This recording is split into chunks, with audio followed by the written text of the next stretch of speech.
তার চেয়ে আরও বেশি হয়েছে দুর্নীতি।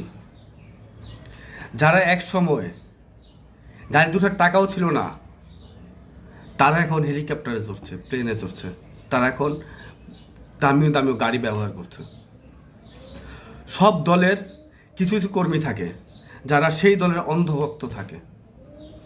আসলে যারা এরকম অন্ধভক্ত তাদেরকে বলছি, শুধু আপনার উন্নতি জন্য, আপনার যদি উন্নতি হয় তাহলে দেশ পরিবর্তন হবে না।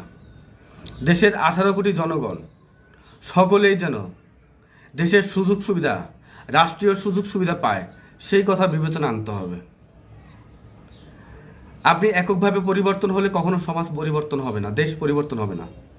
সমাজের কথা চিন্তা করতে হবে, সমাজ পরিবর্তন হতে হবে, তাহলে দেশ পরিবর্তন হবে, দেশের নাগরিকদের পরিবর্তন হতে হবে, রাষ্ট্রের ভূমিকা থাকতে হবে, রাষ্ট্রের সুযোগ সুবিধা জনগণকে পেতে হবে। একটি সরকার পরিবর্তন হলে আবার যেই সরকার আসে সেই সরকারের দলীয় কর্মীরা তখন অনুগতরা কিছু সুবিধা পায়, বাকিরা আবার বঞ্চিত থাকে। তাহলে কোনো দেশ আগাতে পারবে না। বাংলাদেশের যেই সরকারি পরিবর্তন হোক না কেন, মনে রাখতে হবে 18 কোটি জনগণ দেশের নাগরিক, তাদের সমান সুযোগ সুবিধা নিশ্চিত করতে হবে। প্রিয় তরুণ প্রজন্ম, আমি সবসময় পরিবর্তন দেখি। আমি বিশ্বাস করি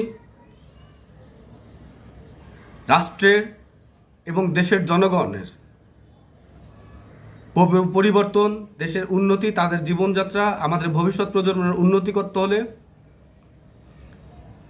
রাষ্ট্রীয় সকল সুযোগ সুবিধা দেশের সকল নাগরিককে নিশ্চিত করতে হবে। আমি দেশের তরুণ প্রজন্ম, ছাত্রছাত্রীদেরকে অনুরোধ করছি, তোমরা যদি ভুল পথে পা দাও তাহলে দেশ অন্ধকারের দিকে হারিয়ে যাবে। মাদ্রাসা শিক্ষার্থী এবং সাধারণ শিক্ষার্থী যারা আছে, তাদের একটি ভুল দেশকে 100 বছর পিছিয়ে দিবে।